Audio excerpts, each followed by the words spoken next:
So in yesterday's video, we left off on Lindsay's mental health declining, and that decline increasing rapidly after the birth of her third baby, Callan. But a person who gets to the mental state that Lindsay was in, whether you think that that was psychosis or not, I think everyone is in agreement that she was suffering mentally. That does not happen overnight. So let's retrace every step that she took, seeking help, plugging in the different testimonies we've heard at trial of the psychiatrists and the doctors and the nurses that saw her as their patient, and testimonies from the experts that both the Commonwealth and the defense brought to the trial as their witnesses in this case, as well as different series of events leading up to January of 2023. Like I said in my last video, everyone is innocent until proven guilty in a court of law. So there was a note found on Lindsay's iPhone. The note itself was created December 22nd of 2022. It was modified for the last time January 23rd of 2023, the day before the crime took place. That reads in part, quote, "Medication stole my motherhood and my life. I was the healthiest, happiest mom. I worked out every morning, meditated, and took care of myself so I could be the best for my kids. Until prescription medication stole from me my own body. It began with a touch of postpartum anxiety." It continues, "I had 3 young kids to take care of and was a touch anxious, so I did what you do, asked a psychiatrist for some Zoloft. It took me weeks to take it, but I finally took the plunge. I took 25 milligrams for 1 week, and then on the 7th day, I increased it to 50 milligrams as instructed by my doctor. Well, that night, I could not sleep a wink. I did take the medication at night and didn't know that I wasn't supposed to, but still, not a wink. I called my psychiatrist the next morning. She said to stop taking it. The second night, I barely slept too. She prescribed Ativan and Benadryl to fall asleep for the next night. That is when everything started going downhill." Notes on her phone also included a list of affirmations, focusing more on the hope that she did have at one time, expressing how grateful she was to have support from both her husband and her mother, and writing, quote, "I will get through this. I will overcome postpartum anxiety and depression. I am a great mom. I love my kids." By the way, if you need a recap on this whole case, I'm kind of just assuming that you guys know what I'm talking about, but if you don't know what I'm talking about, go watch these 2 videos and then you can come back here. And as a reminder, the state of her mental health is incredibly important because it is the basis of the arguments for both the defense and the Commonwealth. And arguably, deciding what mental state she was in at the time that the crime took place will be the most significant decision the jury will have to decide on, and that will ultimately lead them to the verdict that they choose. Lindsay's attorney, Reddington, has argued this entire time that Lindsay Clancy suffered from postpartum depression and possibly postpartum psychosis, amongst other things, clouding the ability to be aware of her actions, of what she was doing, and of right or wrong, therefore saying that she should not be held criminally responsible. The Commonwealth, on the other hand, as a reminder, is arguing that she knew exactly what she was doing, that she did it on purpose, that she was calculated, quote unquote, doctor shopping, fooling and lying to everyone around her because she was acting out of pure malice. But anyway, the doctor that Lindsay is referring to in her note about the Zoloft is Dr. Jennifer Tufts. Dr. Jennifer Tufts was one of Lindsay Clancy's primary psychiatric providers in the months before January 2023. She is also one of the defendants named in the civil malpractice lawsuit that Lindsay filed this year of 2026. So when she was around 12 weeks postpartum with Callan, Lindsay's constant moods were either feeling anxious, depressed, or both. She goes online, she searches for an expert in the postpartum field, and finds the profile of Dr. Tufts. Dr. Tufts is estimated to be in her mid-30s, given that she graduated from medical school and completed her residency training in 2022. She started practicing completely independently. In August of 2022, she also got the license that you need to be able to prescribe medicine that same month, August of 22. So she went through school, obviously. She went through residency, which was 4 years, but it's in August that she officially gets hired and starts practicing all on her own. Sorry about the lighting. It just got so dark in here, it doesn't matter. Lindsay finds her profile in September of 2022, so about a month or so after Dr. Tufts has been on her own, and she reads that in her bio, if you will, Dr. Tufts writes that she is a specialist in postpartum depression and postpartum psychiatry. Great. It's exactly what she's looking for because she knows that she needs help. Dr. Tufts sees Lindsay for the first time on September 15th of 2022. By that point, Lindsay was experiencing debilitating anxiety, insomnia, sleeping around 3 hours a night, lacking motivation to exercise, lacking motivation to shower, to get dressed in the mornings. Her body was feeling heavy and she just overall did not feel like herself. To the point that her parents had to come in from out of state and stay at their house to help Lindsay care for the children because she was finding it extremely hard. Now, there's something that's been heavily talked about throughout this trial. It is called the Edinburgh Postnatal Depression Scale, otherwise known as EPDS. It's basically a questionnaire that a patient fills out on their own, and it's used to screen for prenatal and postpartum depression. They answer the question. Each answer gets a score from 0 to 3, making the highest score available, the highest score possible, 30. The entire goal of the test is to be able to tell normal postpartum fatigue apart from true depressive symptoms. Any score above 15 is incredibly alarming because that is when things start to become dangerous, not only for the mother, but also for the people around them. Lindsay took that test on more than one occasion. Her scores were above 15 every single time. I believe her lowest score was 19 and her highest was 23. Dr. Tufts was not one to use that test on Lindsay. She testified that she has heard of the test, but that she did not use it. Also, important to know, she saw Lindsay a total of 14 times. Not a single time was in person. The first time that they ever saw each other face to face was in that courtroom. Anyway, when she sees Dr. Tufts in September, she tells her about other medications that she's been taking that clearly are not working. Tufts then prescribes her Zoloft. It's not doing much, so she prescribes her a higher dose, and then Lindsay is unable to sleep for 48 hours. That in itself, apart from all of the other symptoms that she was already experiencing, not sleeping for 48 hours is extreme insomnia, and insomnia can lead to psychosis if left untreated. It's actually one of the Commonwealth's witnesses that testifies confirms on the stand that insomnia can lead to psychosis. So I'm not just like saying things like this just to say them. I've been watching the trial, okay guys, just clarifying.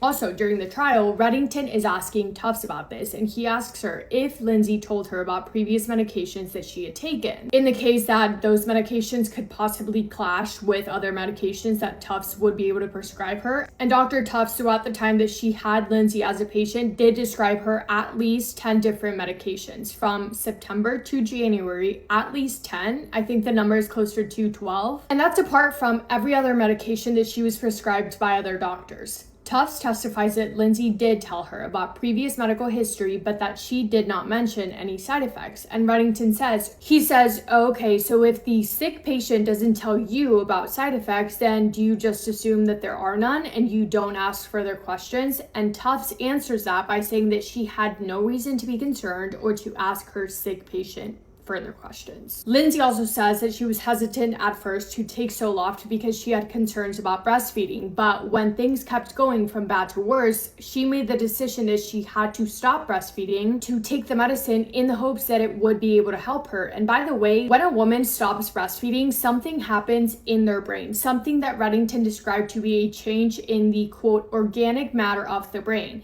And a simple Google search will tell you that yes, when breastfeeding stops, hormones drop, specifically prolactin levels, the hormone responsible for milk production. Prolactin has a calming, almost sedating effect on the brain and is associated with mood stabilization. When it drops, suddenly the brain loses that buffer. Other hormones also begin to fluctuate, trying to recalibrate back to their baseline. And that process is not smooth, not predictable. Quote, it can take weeks or months, and during that window, women can experience significant mood instability, depression, and anxiety. Moving on, mid-October, when Lindsay goes to Dr. Tufts and she tells her that she still has been unable to sleep, Dr. Tufts stops the Zoloft completely. She prescribes 2 different new medications for her to try. She still can't sleep, medication not working. She's also now experiencing cardiac palpitations. This is all happening while Lindsay isn't only telling her doctor, but she's also telling her husband, her friends from work, work, her parents, Patrick's parents, her nanny, everyone around her, she is saying, I am unwell, I need help. There were multiple times that Patrick found Lindsay in the living room on the couch, rocking herself back and forth, holding her head in her hands because she was so unwell. By mid-November, the inability to sleep had gotten so bad that she checked herself into the emergency room at South Shore Hospital, once again seeking help. And it was at South Shore's ER that Lindsay was prescribed with medication to help her sleep. This time it was trazodone. That did not work either. 4 days after that, so now it is November 20th, Patrick's mother, who also happens to be a nurse at South Shore, tried getting help for Lindsay from somebody else, Nurse Julie Paul. Nurse Julie Paul then reaches out to Lindsay. By this point, Lindsay was still just sleeping 3 hours, 4 hours max a night. Nurse Paul prescribes her Prozac, but 4 days after that, things are still only getting worse. Nurse Paul then stops Prozac and she prescribes her 3 different medications on November 25th. Those 3 different medications now had Lindsay experiencing dissociation. She started to feel like she couldn't tell what was real, what was not. She felt distorted, distant, confused, and disconnected from her own body. It was around that time also that she stopped driving. By November 29th, things were still only getting worse, and that's when Lindsay saw psychiatric nurse practitioner Rebecca Jollotta. Throughout this time, by the way, she is still Dr. Tufts' patient. She saw Tufts all the way from September through the end of the year until January of 2023.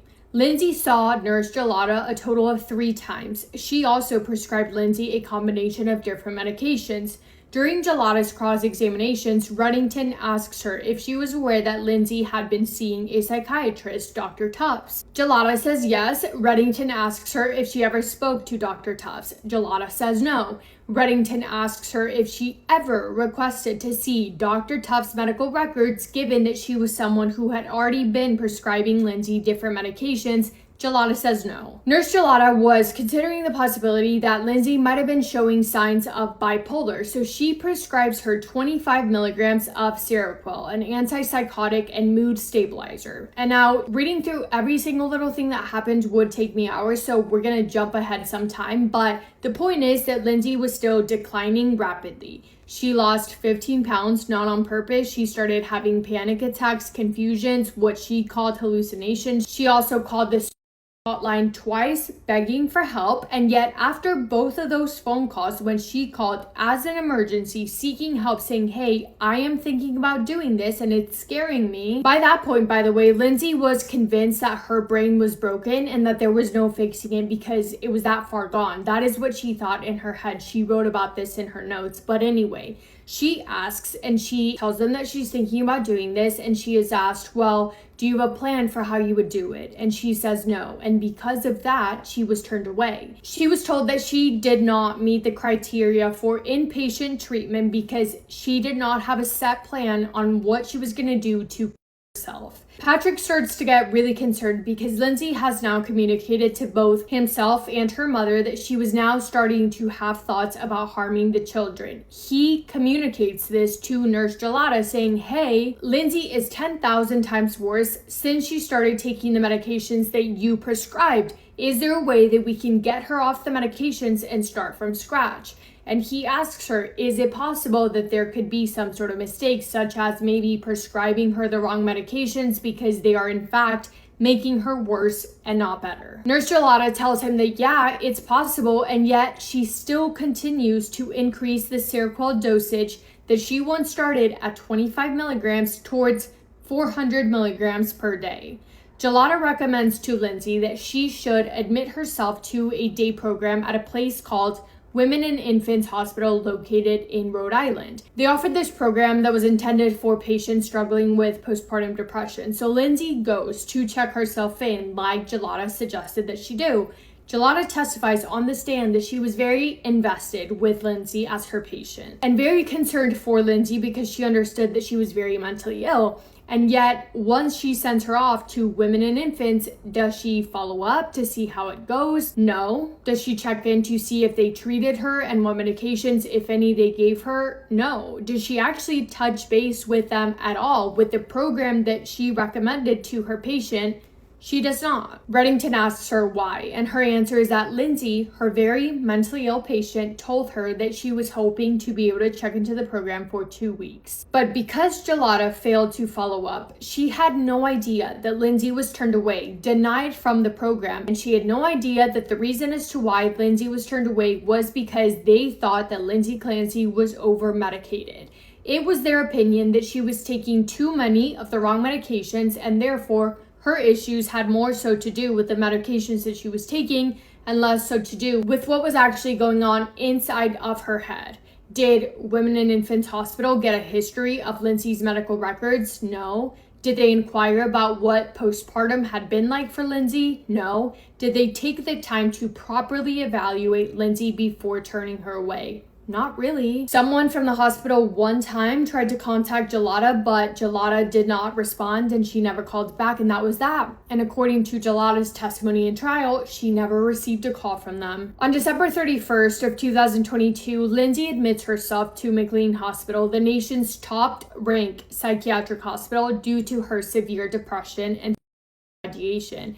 Same story there. Nothing was working. She wasn't properly evaluated, and I say that because I feel like if she was, she would not have been discharged, yet she was. She was let go when she requested to go home on January 5th. She wanted to go home for her daughter's birthday. Cora was having a birthday party, and her thought throughout that time was that she was at the best hospital in the country, and that because they couldn't even help, it must have meant that her brain was working and that she was beyond repair and that all she could do was try her best. The following day, after she was discharged, she sees Dr. Tufts again. Dr. Tufts, her psychiatrist, did not learn about Lindsay's stay at McLean until after she was discharged, and Lindsay told her herself. Reddington asks Dr. Tufts on cross-examination if, after learning about her stay, if she contacted McLean to receive their medical records to see what happened and what they did, what medications, if any. No, she did not. Reddington asks her if she contacted anyone from McLean at all, and she says that she did not. Because no one called her, so she didn't see any reason as to why she would call them. And despite learning that her patient was deteriorating, in her own words, from that day, despite writing down in her own notes that the medication was not effective, she only met with Lindsay for 17 minutes and then she let her go. To summarize all of that, Lindsay Clancy voluntarily sought treatment from McLean Hospital, South Shore Health, Mass General, Women and Infants, and Astra Mental Health, which is where Tufts works, and none of them felt the need to communicate with each other, to get medical records, or to further hold Lindsay, who was yelling from the rooftops that she was having the darkest of thoughts, until they figured out what was really wrong. The last appointment Dr. Tufts had with Lindsay Clancy was on January 23rd of 2023. The very next day, the killings took place. And so when I was watching these testimonies, I kept being so confused because I was like, why are all of these doctors so incapable of admitting where they went wrong? Like, why are they doing anything but agreeing to the fact that what they did or failed to do could have led to Lindsay's condition getting worse? And then I realized that the civil lawsuit that Lindsay Clancy filed is against Jennifer Tufts, Rebecca Jollotta, Astra Mental Health, South Shore, McLean, and Women and Infants. That lawsuit is stating that the medical system failed her completely. And even though that civil lawsuit cannot be used in this criminal trial, which is what we're in now, whatever happens in this trial, in this courtroom, can be used in the civil suit. So if they were to admit that they royally messed up, that would be used against them. Realizing that made things make a lot more sense in my head.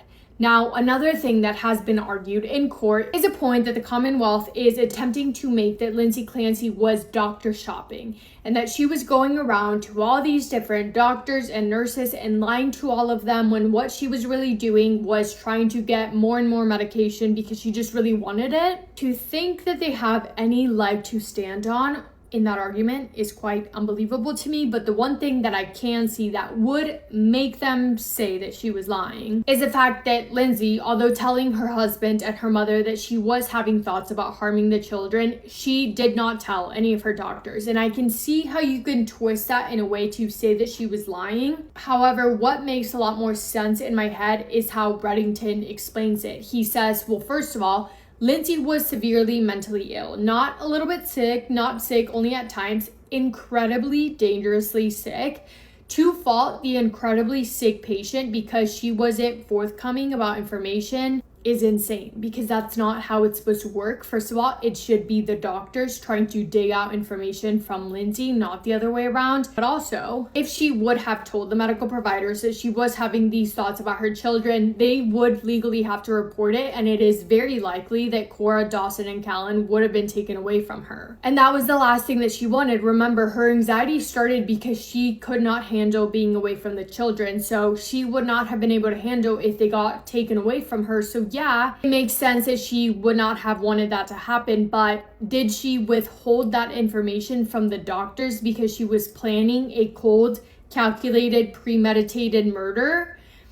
I personally find that extremely hard to believe, but it's not my decision that matters, or yours, it's the jury's. The last thing in this video, because this is probably already way too long, is there's been a little bit of a battle between the experts, between the Commonwealth and the defense. I'll just mention one example from a witness that the Commonwealth brought, and then Reddington's defense strategy in the cross-examination, so you can kind of see both sides. So the Commonwealth brings in Dr. Gregory Sathoff as a witness. One of the many things that he says during his testimony is that in his experience, he finds it extremely unusual that Lindsay Clancy would hear this voice, commanding her to do what she did the day that she did do it, and then never hearing the voice ever again. He gets up there and he says that from what he has seen before in relation to postpartum psychosis, it is not normal for the voice to occur that day only and not a day before or a day after. And that because of that, it is his opinion that she was aware of what she was doing and that she should be held criminally responsible. The witness before him also said a similar thing, that Lindsay was aware and capable of knowing what was wrong and what was right.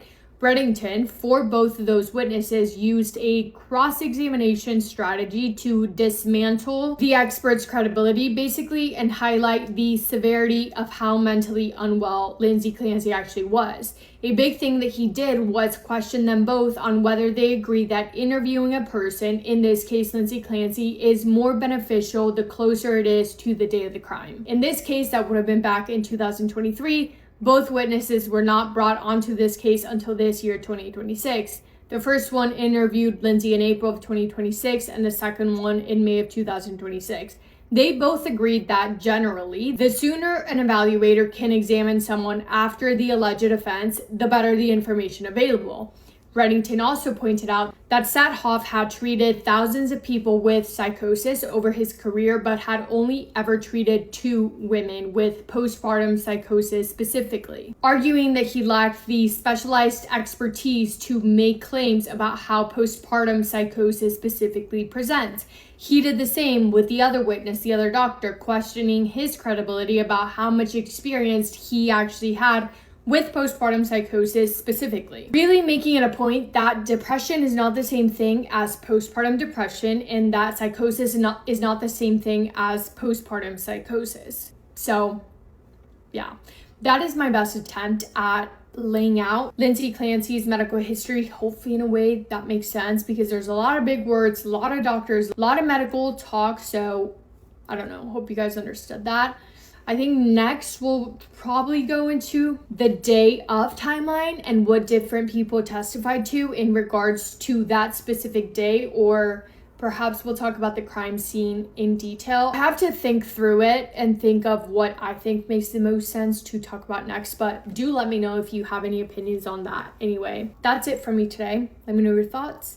As always, if you made it to the end of this video, I assume it's going to be a lengthy one. Thank you so much for spending time with me today. And yeah, hope you guys are having the best day. If not, go do something to make it the best day. Make somebody happy, and I will see you in my next video. Massive kiss on the forehead to every single one of you.